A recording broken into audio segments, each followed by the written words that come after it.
Welcome to Speaking of Faith with Bishop DeDe Duncan Proby of the Episcopal Diocese of Central New York. Thanks for joining us.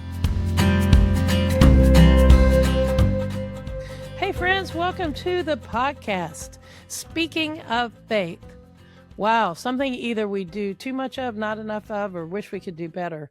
I don't know. Welcome to this podcast, wherever you may be on that journey. My name is DeDe Duncan Proby. I am the Episcopal Bishop of Central New York. I'm joined by Adam Eichelberger, who is our Director of Communications. And we're going to talk about something today. How do we speak with and be self-defined? How do we find our place in this world that is changing so fast, this world that is so divided, you feel like you can't say anything without offending everyone, this world where everyone is kind of on a hyperdrive when it comes to the least little thing someone says. They're quick to take offense, quick to be upset, quick to cancel culture being whatever it is. This sense of panic in some ways that exists in the world, where it's like faster, faster, faster. And we can get really caught up in it and feel like we're losing our way, or feel like we're just opting out altogether, or feel completely kind of overwhelmed. So again, wherever you are on that journey, welcome to this space of being curious and wondering and learning together. This is a podcast about learning. It is about wondering, where we have conversations. I really believe that conversations are how we articulate our faith, or where we kind of engage with it and chew on it and are transformed by these ways in which we speak our faith. So let's get into it. What do I mean when I talk about self-defined? I think first and foremost, a lot of people use this term, and it could either mean kind of a selfishness or self-centeredness, or I'm going to base this on me and I'm not going to listen to the experts, or I'm the master of my universe. And so self-defined means whatever I say goes. I mean, there's a lot of ways people use and misuse that terminology. What I mean when I talk about being self-defined is to be clear and intentional about how we define ourselves, to not utilize someone else's measure. This world that is running so quickly, and with technological advances, with all of the things that are happening, there can be a feeling in this life of a sense of pace, where it just feels like everything is kind of rocketing out of control and going too fast. And I want to say it probably feels that way because in many ways it really is that way. We are moving so quickly through changes that we can't even keep up with them. And so we have a lot of choices. We can hurry up, try to catch the rabbit, as it were, or we can opt out and just completely, leave it behind. Or in the midst of it, we can say, you know what? I'm going to remind myself to pace myself based on what I believe to be true, based on the things that I value most. I'm going to self-define against either joining in, opting out, or doing something that's on the edges of the decision, but rather to integrate into ourselves what it is we want to be about. So when I'm talking about self-defined in this, I just want to be clear about it, that I'm not talking about, the teaching for a long time was you're supposed to be in the world, but not of it, that we're separate from the world. And I understand that thinking, and in some ways we do need to do some of that work, but it also is insufficient, because we actually are in this world and have to function in this society. And so how will we do that? Honoring our best self. And I think the first and foremost with that, this is my opinion in this, I think we have to start by knowing ourselves, by having some connection with our deepest soul. How much of the time, for you, listener, do you get to the end of the day and someone says, well, what did you do today? And you just think, I can't even remember. I was push, push, push from dawn to dusk, and it's just a blur. I don't know that I was ever conscious or present to anything I was doing, because I was either going so fast or feeling too much or overwhelmed or just shut down. And so welcome to a space where we're going to talk about opening back up, where we're going to talk about not shutting down, but rather engaging, but engaging in a way where it's healthy and whole and good for us.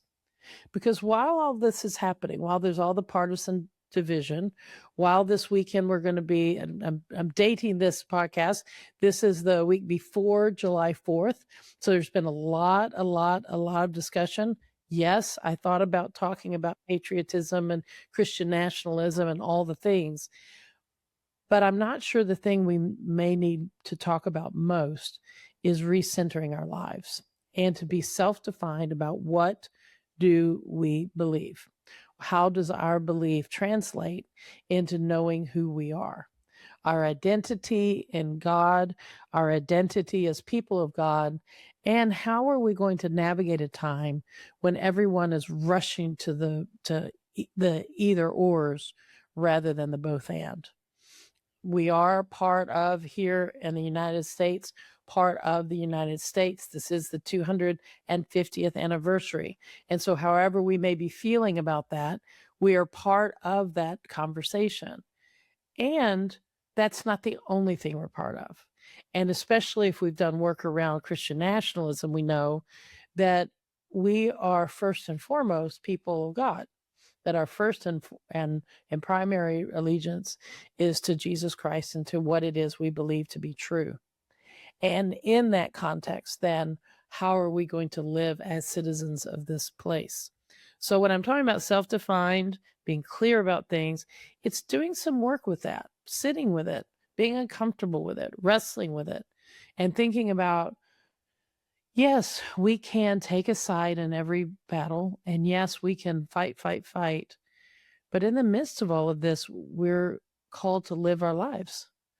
And if we start seeing this present moment as completely unique, I think we lose the ability to understand that for Jesus and for the apostles and the disciples and all the people down through the ages, these moments of social discord, these moments of really heightened awareness of things going too fast to keep up, this is not the first time that it's happened. This is our turn. And always the same things are where the answer lies. Prayer, meditation, connecting with our deepest self, stopping in the midst of a day, breathing and thinking, okay, am I letting outside forces dictate how I feel inside? Because a big part of self-defined is deciding what we feel inside ourselves based on what we know to be true. Our willingness to recognize our failings, our willingness to recognize that someone outside of us may be pushing us, that their emergency, they want to be our crisis. And maybe we need to say, I understand that for you, this is really important. For me at this moment in life, I need to stop. I need to reconnect with nature. I need to value my family and those I love. I need to stop being busy and start being intentional. I need to start being carried away by all the change in the milieu. And one place, and I'll kind of close with this and then welcome Adam to the conversation, is how often are we feeling the pressure to be an authority on something that we don't really know enough about? I find it refreshing to be around someone who says things like, I don't know. I don't really understand that yet. I'd like to learn more about that. I'm curious to know more. Well, I think this, but I just because I think it doesn't mean it's so. One of the things that happens when life is so busy and so full and so overwhelming is we can feel a pressure to know and not to be curious. So when you think of like curiosity, generosity, kindness, compassion, they feel really outside of what this world is about because they are. So being self-defined is to value those things we value most and reconnect ourselves with what really matters in our life. So Adam, this is a kind of nebulous conversation we're going to have today where I'm inviting you into it. But when you think about, self-defining and the just melee that is the world right now with all of the people, everybody's taking a side on some issue. How do you find a hope in reconnecting with what matters most to you? I think that one of the things that I have struggled with mightily when we talk about this idea of being self-defined is, where does the definition come from? I think that sometimes I am, like, as a person of faith, I'm willing to lean into my relationship with God and let God be the author of who I am and find my Mm-hmm. definition, find my identity, not to be like glib about it, but to find my identity in Christ. Mm-hmm. But I also am a person, and I'm susceptible to the same things that everybody else is, and I give into like a spirit of comparison a lot, Mm-hmm. Mm-hmm. and I tend to lean into, what do I think others are thinking of me, and is that guiding my actions or my thoughts? I have a lot of work to do on this, and listener, I don't know if you're anything like me, but maybe you do too, and that's okay. The goal is progress, not perfection. Sometimes. Right. My question I have for you, Bishop, as we're talking about what it means to be self-defined, like, what what are some of the changes that we see in ourselves, and maybe even changes that we could see around us, if we let God help us, or God define us, rather than the world? Wow, it's such a good question, and it does. I appreciate also the reminder of where this definition coming from. Spoiler alert! I started out doing my. I thought I was going to be a therapist, and so I did. I have a master's in clinical psychology because I thought that's the direction my life would go. Because I was in a place where women couldn't be priests, so you know I went that way. So self-defined as a psychological term in therapy is where I'm coming from. People have all kinds of different sort of layers they put onto those words. For me, it is. That to have agency. And a lot of times the shoulda, coulda, wouldas take away our agency. Well, I should do this. And an illustration, just a little sidebar to help clarify what I'm talking about.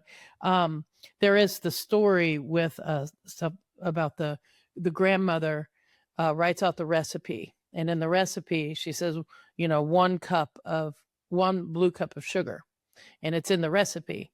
And the mother, passes the recipe down to the granddaughter, and the granddaughter says, "What is a blue cup of sugar?" And the mother says, "Well, grandma had this blue cup, and she used that to measure the sugar. And so it was that cup of sugar." And so self-defined is asking the questions and being aware of the assumptions we're making about ourselves, the people pleasing that happens, the I should do this, I ought to do that. Self-defined means stopping in the midst of it and saying, what do I believe is the right thing for me to do here? And in what way am I enabling someone to take advantage or self-harm or other things? And in what way am I trying to rescue people? And in what way am I acting with agency where I am clear-headed, where I have clear thinking? And so you could supplant, and what I'm saying is self-defined. You could instead say something like clear-headedness. Because when we're not self-defined, we're doing it because we're worried about what that person will say about us. We're worried about what we're supposed to do. We're trying to fulfill someone's expectations for us. We're trying to be beholden to someone else's opinion instead of first doing the work of forming our own. And so I would say agency is probably the better word that I should use. And I put should in there intentionally. A psychological phrase that Adam has heard me say before is you should on yourself. And that shoulding is a guilt-laden, performative, pushing down kind of a word. What do we get to do? What do we feel called to do? What would be enlivening for ourselves or others to do, to step out of that place where we're always doing things because of someone else's sense of what they think we should be doing or they think is right, and instead having our own agency and doing what we believe God is calling us to do. And what you said just a minute ago, Adam, really is worth highlighting, that we are aligned, that our identity comes from our relationship with God, and that, it's about God in us is so important. And in that, recognizing God has created us with joy, blessed us with the ability to reason and to be in relationships. And what fulfills God's kingdom is us being authentically who we are for the kingdom, not always trying to press ourselves into the shape of someone else's sense of right or wrong, but instead to be wholly who we are in God and to be that shape, whatever it may be, and to have a sense of agency about it. And so I don't know if that clarifies where I'm at least coming from. And listener, this is where you may have a completely different idea about it, that we should might be some people think that should is a good word because it points to what we ought to be doing because we're often wrong. um but I haven't found in my life that people really find health and healing when it's all about guilt and shame rather than empowerment and agency. And so in this time, to be self-defined, to have our agency and to say, you know what, I'm going to get on the elevator and face the wrong direction because this is a glass elevator and I'm going to miss the view if I'm always facing the door. I mean, it's kind of making those shifts that are based on what you believe to be true. No, that makes a lot of sense. And I want to talk a little bit about that word agency that you Mm-hmm. used, because I feel like oftentimes that word kind of gets conflated with like I don't need anybody else. I don't need to be in a community. I can't rely on anyone else. I kind of have to do it all myself. This kind of like a pick yourself up by your bootstraps kind of mentality.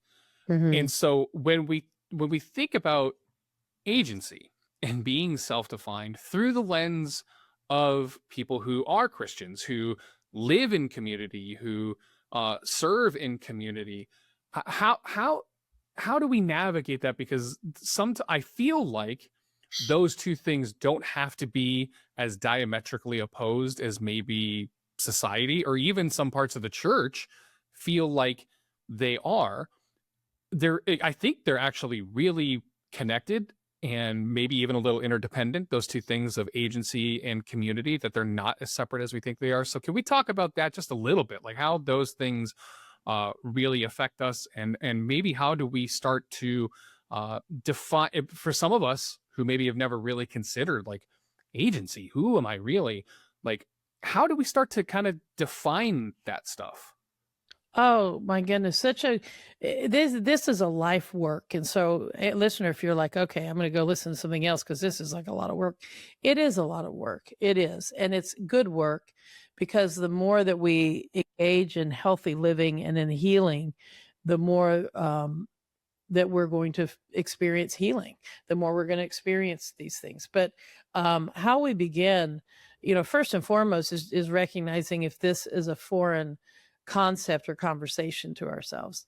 If we have never in our lives been thought about intentionality or who we are apart from all of the things that are foisted on us, then there may be a lot of unpacking that we have to do to get to the core of it. This is something that I would highly recommend with a therapist, with someone who's a trusted person who can be helpful on the journey to recognize this, for whether for Al-Anon or Alcoholics Anonymous or other help groups, this language that I'm using, if you're in those groups, you'll recognize. You'll be like, oh, yep, rescuing, got it, enabling, clearing our way of thinking, so that we are making decisions with agency that have meaning. So one way we start this work is by doing it in community. You talked about agency and community. Ubuntu, which has been talked about in some circles a lot, I am because you are. It is from the African continent and from other cultures. But for us, in this culture of this United States of America, to reconnect with this understanding that we are connected with all other beings, whether you're talking plants and animals, even, or humans, that when, the butterfly effect with the chaos theory is one of my favorites, but if someone's doing something in one part, it's going to naturally impact all of us.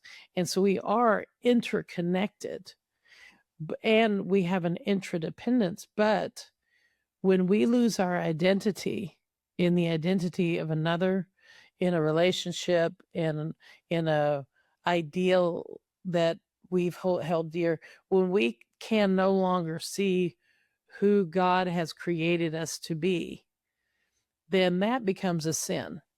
Not because but it's because we're not honoring God's creation in us. We're not recognizing God has created us to be who we are. And where we may think we're not, tall enough, smart enough, strong enough, fast enough, God delights in us and says, you are exactly who I've wanted you to be.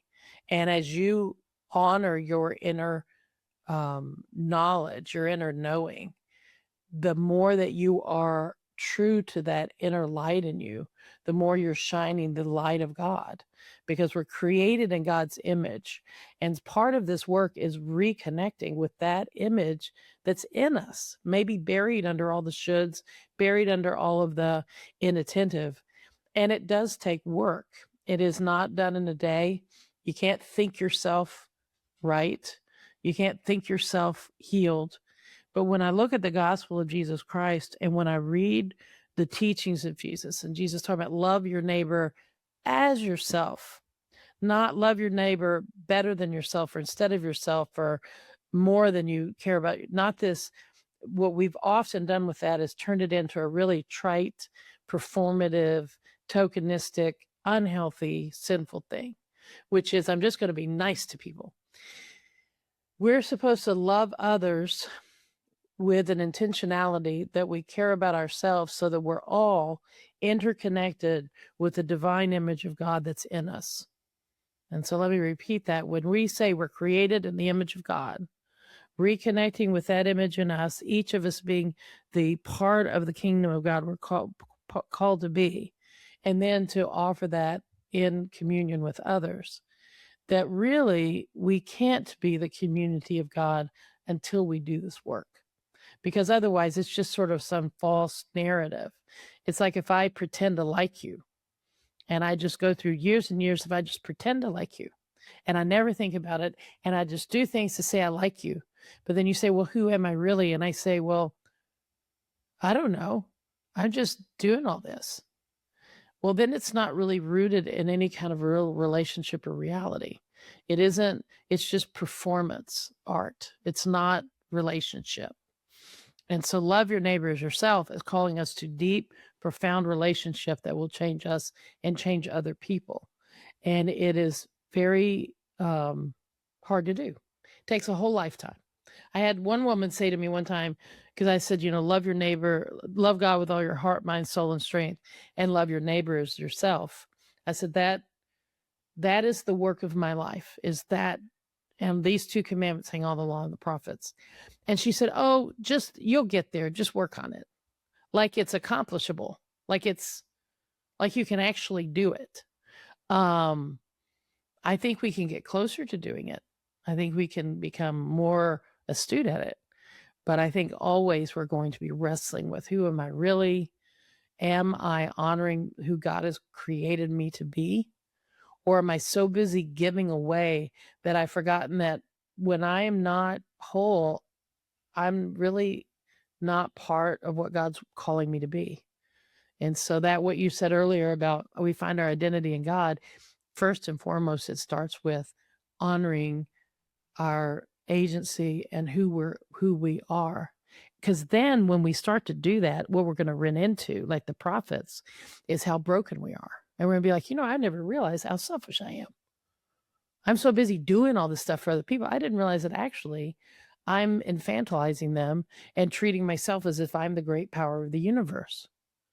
Because as we start to peel back those layers and start dealing with the reality, we'll learn where God really is trying to heal and redeem us.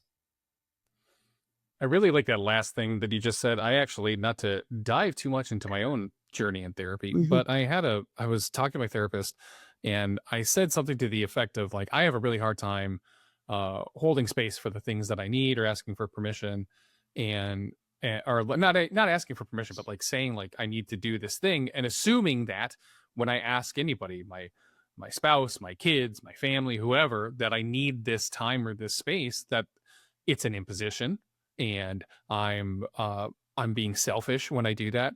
Uh, Not only did my therapist say like, well, I feel like you're not giving your spouse, your wife, due credit. Like, I feel like that's not very fair.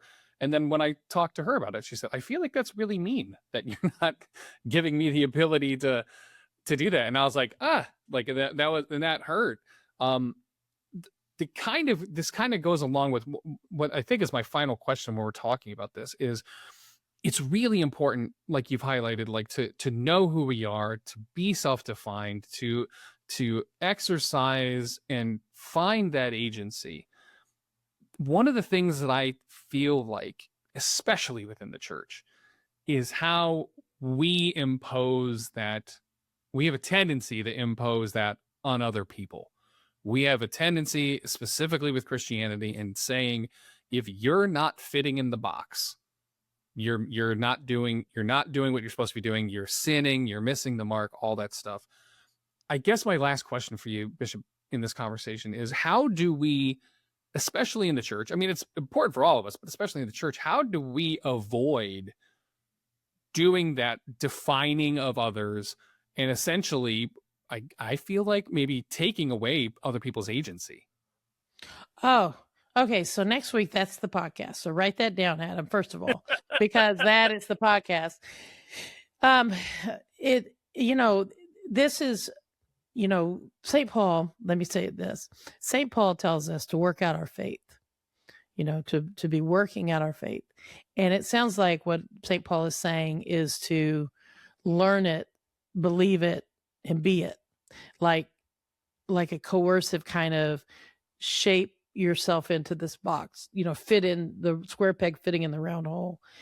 But I think what really working out our faith means is kind of what you were talking about with it. That's a beautiful example. And really thank you for the vulnerability and the empowerment of that, to share about that, when we're not taking up the space we occupy, but pretending that we aren't a person, we're abusing other people. And I'm not leaning into what we're like with you. I think for you, you're trying to be kind. You're trying to be generous. You're trying to say, okay, my life is going to be about, I'm loving my neighbor. My life is about my neighbor.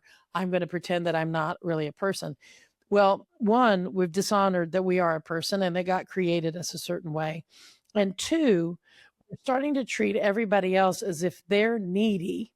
And because we're uncomfortable asking for a need and saying when we have a need, we're somehow not. And it does become all of those things. And when I was, I will share that I had my knees replaced at the same time, same surgery.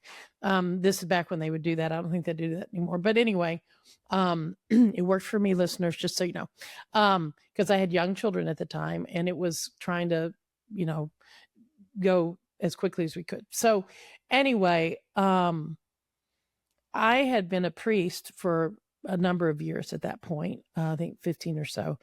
And I had spent my ministry going to the hospital and tending to people and praying with people who were hurting and helping people who were hurting.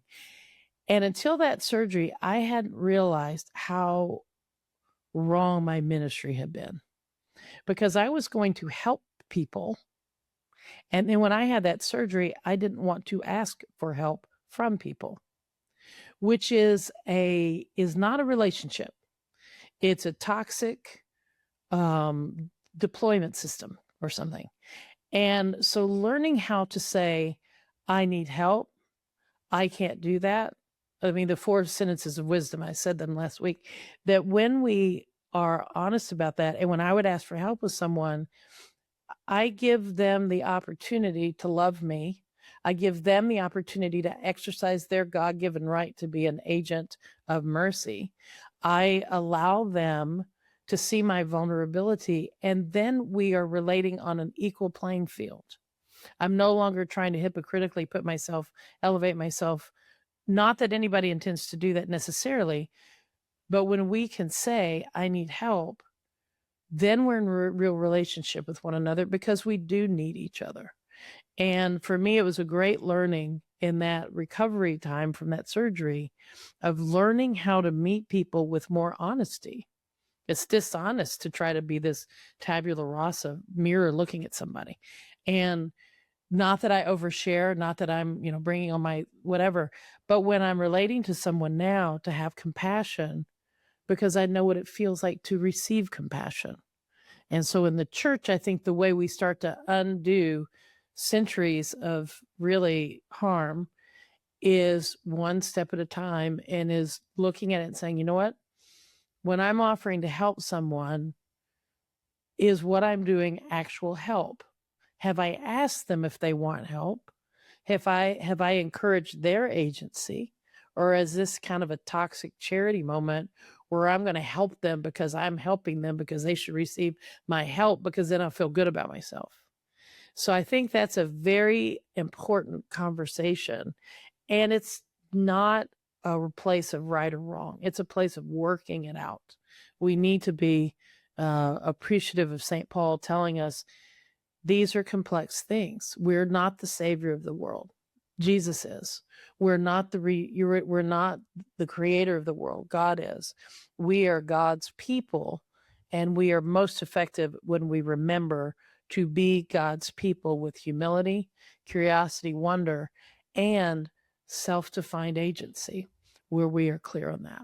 So, yeah. Well, listener, I don't know if I haven't been controversial enough, but y'all are not writing any questions. We need your questions and your comments and your ideas for a podcast because, this is supposed to be a conversation between us. I'm passing the baton to you, and I want to put a little caution on this one. When you go to talk to someone about this, really pick someone who can meet you in the conversation and be gentle with yourself.